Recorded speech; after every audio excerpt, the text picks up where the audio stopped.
ಮಾಡುವ. Okay, so ಒಂದು warning ಕೊಡ್ತೇನೆ, ಇದನ್ನ ಹೀಗೆ ತಿಂದ್ರೆ, ಖಾಲಿ ತಿಂದ್ರೆ ಖಂಡಿತವಾಗ್ಲೂ ಕಹಿ ಆಗುತ್ತೆ. ರೈಸ್ ಜೊತೆ ಮಿಕ್ಸ್ ಮಾಡಿಯೇ ತಿನ್ಬೇಕು. ಓಕೆ, ಸ್ವಲ್ಪ ಈ ತರ ಪಲ್ಯ ತೆಗೆದು ರೈಸ್ ಜೊತೆ ಮಿಕ್ಸ್ ಮಾಡ್ತಾ ತಿನ್ಬೇಕು. ಅವಾಗ ಮಾತ್ರ ತುಂಬಾನೇ ಟೇಸ್ಟಿಯಾಗಿರುತ್ತೆ. ಬಿಸಿ ಬಿಸಿ ರೈಸ್ ಇದ್ರೆ ಹೇಳೋದೇ ಬೇಡ. ಹಾಯ್ ಎಲ್ಲರಿಗೂ, ಇವತ್ತು ನಾನು ಸ್ಪೆಷಲ್ ಮಸಾಲಾ ಪುಡಿ ಹಾಕಿ ಹಾಗಲಕಾಯಿ ಪಲ್ಯವನ್ನ ಮಾಡ್ತಾ ಇದ್ದೀನಿ. ಆರೋಗ್ಯಕರವಾದ ಹಾಗಲಕಾಯಿ ಪಲ್ಯ ಇದು. ಖಂಡಿತವಾಗ್ಲೂ ಇದರ ಕಹಿ ಅಂಶವನ್ನ ತೆಗೆಯದೆ ಯಾವ ರೀತಿ ನಾವು ರುಚಿಯಾಗಿ ಒಂದು ಹಾಗಲಕಾಯಿ ಪಲ್ಯವನ್ನ ಮಾಡಬಹುದು ಅಂತ ಹೇಳಿಕೊಡ್ತೇನೆ. ಬನ್ನಿ ಹಾಗಾದ್ರೆ ರೆಸಿಪಿನ ಸ್ಟಾರ್ಟ್ ಮಾಡುವ. ಅದಕ್ಕಿಂತ ಮುಂಚೆ ನನ್ನ ವಿಡಿಯೋಸ್ ಎಲ್ಲ ನಿಮ್ಗೆ ಇಷ್ಟ ಆಗ್ತಾ ಇದ್ರೆ ವಿಡಿಯೋಗೊಂದು ಲೈಕ್ ಕೊಡಿ. ಹಾಗೆ ವಿಡಿಯೋವನ್ನ ಫ್ರೆಂಡ್ಸ್ ಜೊತೆ, ಫ್ಯಾಮಿಲಿ ಜೊತೆ ಎಲ್ಲ ಶೇರ್ ಮಾಡಿ.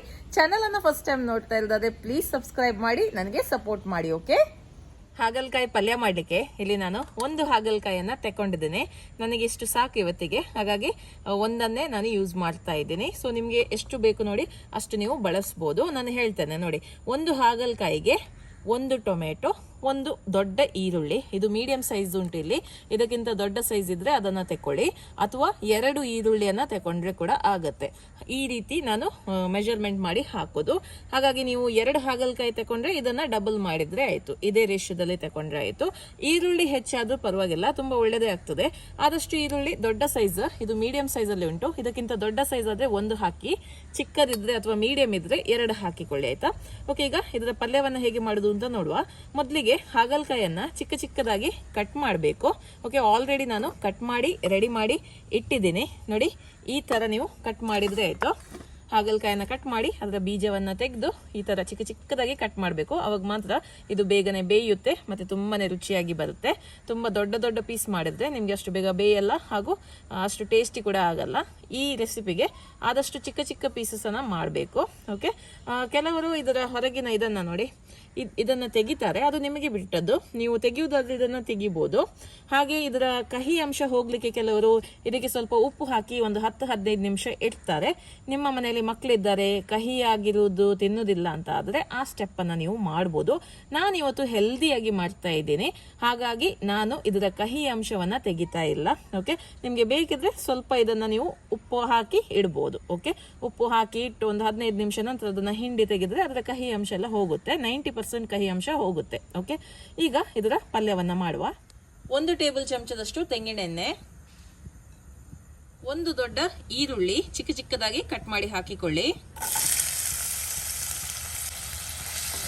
ಈರುಳ್ಳಿ ಸಾಫ್ಟ್ ಆಗಬೇಕು, ಕೆಂಪಾಗಬೇಕಂತೇನಿಲ್ಲ, ಸಾಫ್ಟ್ ಆದ್ರೆ ಸಾಕು ನೋಡಿ. ಈರುಳ್ಳಿ ಸಾಫ್ಟ್ ಆಯ್ತು. ಈಗ ಇದಕ್ಕೆ 1 ಟೊಮೆಟೊನ ಹಾಕ್ತಾ ಇದ್ದೀನಿ.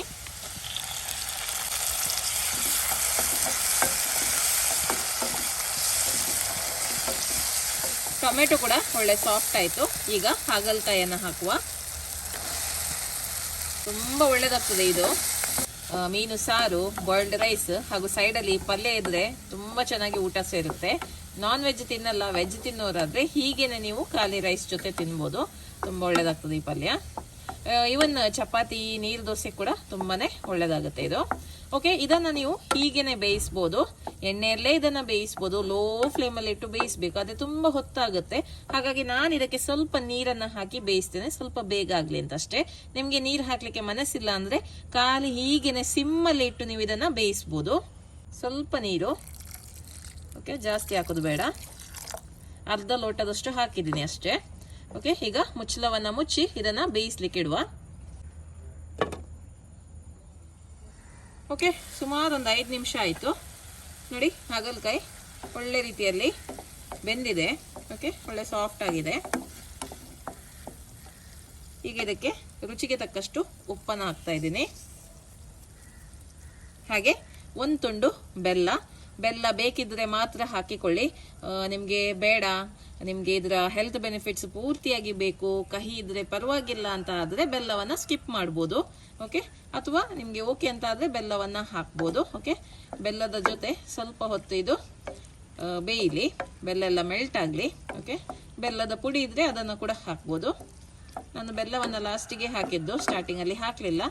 ಓಕೆ, ಇದು ಬೆಲ್ಲ ಎಲ್ಲ ಮೆಲ್ಟ್ ಆಗಲಿ. ಮತ್ತೆ ಇದಕ್ಕೆ ಮೇನ್ ಇಂಗ್ರೀಡಿಯೆಂಟ್ ಒಂದಿದೆ, ಅದನ್ನ ಹಾಕಿ ಬಿಡುವ. ನೋಡಿ, ಬೆಲ್ಲ ಎಲ್ಲ ಪೂರ್ತಿಯಾಗಿ ಮೆಲ್ಟ್ ಆಗಿದೆ. ಈಗ ಇದಕ್ಕೆ ಒಂದು ಮಸಾಲಾ ಪುಡಿಯನ್ನ ಹಾಕುವ.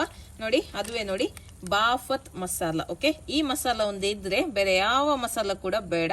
ಖಾಲಿ ಇದೊಂದು ಟೇಬಲ್ ಚಮಚದಷ್ಟು ಹಾಕಿದ್ರೆ ತುಂಬಾನೇ ರುಚಿಯಾಗಿ ಬರುತ್ತೆ. ಓಕೆ, ಇದು ಇಲ್ಲ ಅಂತ ಆದ್ರೆ ನೀವು ಏನ್ ಮಾಡಿದ್ರೆ 1 ಚಮಚ ಅಚ್ಕಾರದ ಪುಡಿ, ಅರ್ಧ ಚಮಚ ಕೊತ್ತಂಬರಿ ಪುಡಿ, ಅರ್ಧ ಚಮಚ ಗರಂ ಮಸಾಲ ಪುಡಿ, 1/4 ಚಮಚದಷ್ಟು ಜೀರಿಗೆ ಪುಡಿ ಹಾಕಿಕೊಳ್ಳಿ. ಬಟ್ ಈ ಪೌಡರ್ ಇದೆ ಅಂತ ಆದ್ರೆ ಇದನ್ನೇ ಹಾಕಿಕೊಳ್ಳಿ, ಅದೆಲ್ಲ ಹಾಕುವ ಅವಶ್ಯಕತೆ ಇಲ್ಲ. ಕೇವಲ 1 ಟೇಬಲ್ ಚಮಚದಷ್ಟು ಈ ಪೌಡರ್ ಹಾಕಿದ್ರೆ ಸಾಕಾಗ್ತದೆ. ತುಂಬಾನೇ ಚೆನ್ನಾಗಿ ಕಲರ್ ಬರುತ್ತೆ, ನಿಮ್ಗೆ ಟೇಸ್ಟ್ ಕೂಡ ತುಂಬಾನೇ ಚೆನ್ನಾಗಿರುತ್ತೆ. ಎಲ್ಲ ಮಂಗಳೂರಲ್ಲಿ ಎಲ್ಲ ಸ್ಟೋರ್ಸ್ ಅಲ್ಲಿ ನಿಮಗೆ ಸಿಗುತ್ತೆ ಇದು ಬಾಫತ್ ಪೌಡರ್ ಅಂತ. ಆನ್ಲೈನ್ ಅಲ್ಲಿ ಕೂಡ ನೀವು ಚೆಕ್ ಮಾಡಬಹುದು. ಓಕೆ, ನಾನಿದು 1 ಟೇಬಲ್ ಚಮಚದಷ್ಟು ಹಾಕ್ತಾ ಇದ್ದೀನಿ. ನೋಡಿ ಕಲರ್ ನೋಡಿ ತುಂಬಾನೇ ಚೆನ್ನಾಗಿದೆ, ತುಂಬಾ ಟೇಸ್ಟಿಯಾಗಿ ಬರುತ್ತೆ. ಓಕೆ, ಇದನ್ನೊಮ್ಮೆ ಮಿಕ್ಸ್ ಮಾಡುವ. ಸ್ವಲ್ಪ ಇದು ಗ್ರೇವಿ ಟೈಪ್ ಉಂಟು ನನಗೆ, ಮಾತ್ರ ಇದು ಡ್ರೈ ಆಗಬೇಕು. ಹಾಗಾಗಿ ಹೀಗೇನೆ ಮುಚ್ಚಳವನ್ನ ಮುಚ್ಚದೆ ಇದನ್ನ ಸ್ವಲ್ಪ ಹೊತ್ತು ಈ ರೀತಿ ಬೇಯಿಸಬೇಕು. ನೋಡಿ, ಇದು ಡ್ರೈ ಆಯಿತು, ಇದು ರೆಡಿ ಆಗಿದೆ. ಇನ್ನು ಇದನ್ನ ಸರ್ವ್ ಮಾಡಿದ್ರೆ ಆಯಿತು. ತುಂಬಾನೇ ರುಚಿಯಾಗಿ ಬಂದಿದೆ ಹಾಗಲಕಾಯಿ ಪಲ್ಯ. ನೋಡಿ ಎಷ್ಟೊಂದು ಚೆನ್ನಾಗಿ ಬಂದಿದೆ ಅಂತ. ಕಲರ್ ಕೂಡ ತುಂಬಾನೇ ಚೆನ್ನಾಗಿದೆ, ಹಾಗೂ ತುಂಬಾನೇ ಹೆಲ್ದಿಯಾಗಿ ಮಾಡಿದ್ದೀನಿ ಇದನ್ನ. ಸೊ ಎಲ್ಲರೂ ಇದನ್ನ ಟ್ರೈ ಮಾಡ್ಬೋದು, ಮಕ್ಕಳಿಗೆ ಕೂಡ ಇಷ್ಟ ಆಗುತ್ತೆ. ಮಕ್ಕಳಿಗೆ ಸ್ವಲ್ಪ ಕಹಿ ಆಗೋದಾದ್ರೆ ಬೆಲ್ಲವನ್ನ ಸ್ವಲ್ಪ ಜಾಸ್ತಿ ಹಾಕಿ ಕೊಡಿ ಅಷ್ಟೇ. ಓಕೆ, ತುಂಬಾ ತುಂಬಾ ತುಂಬಾ ಚೆನ್ನಾಗಿ ಬಂದಿದೆ. ಓಕೆ, ಇನ್ನು ಟೇಸ್ಟ್ ಮಾಡಿ ನೋಡುವ. ನೋಡಿ, ರೈಸ್ ರೆಡಿ ಆಗಿದೆ, ಹಾಗಲಕಾಯಿ ಪಲ್ಯ ಕೂಡ ರೆಡಿ ಆಗಿದೆ ಊಟ ಮಾಡಲಿಕ್ಕೆ.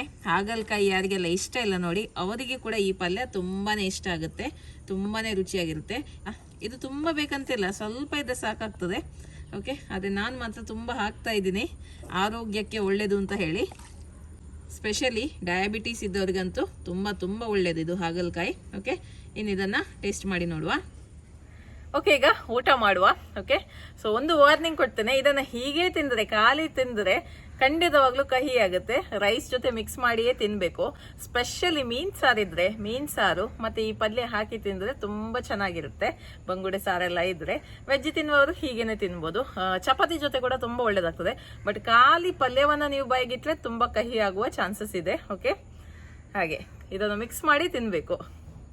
ಓಕೆ, ಸ್ವಲ್ಪ ಈ ತರ ಪಲ್ಯ ತೆಗೆದು ರೈಸ್ ಜೊತೆ ಮಿಕ್ಸ್ ಮಾಡ್ತಾ ತಿನ್ನಬೇಕು, ಅವಾಗ ಮಾತ್ರ ತುಂಬಾ ಟೇಸ್ಟಿಯಾಗಿರುತ್ತೆ. ಬಿಸಿ ಬಿಸಿ ರೈಸ್ ಇದ್ದರೆ ಹೇಳೋದೇ ಬೇಡ.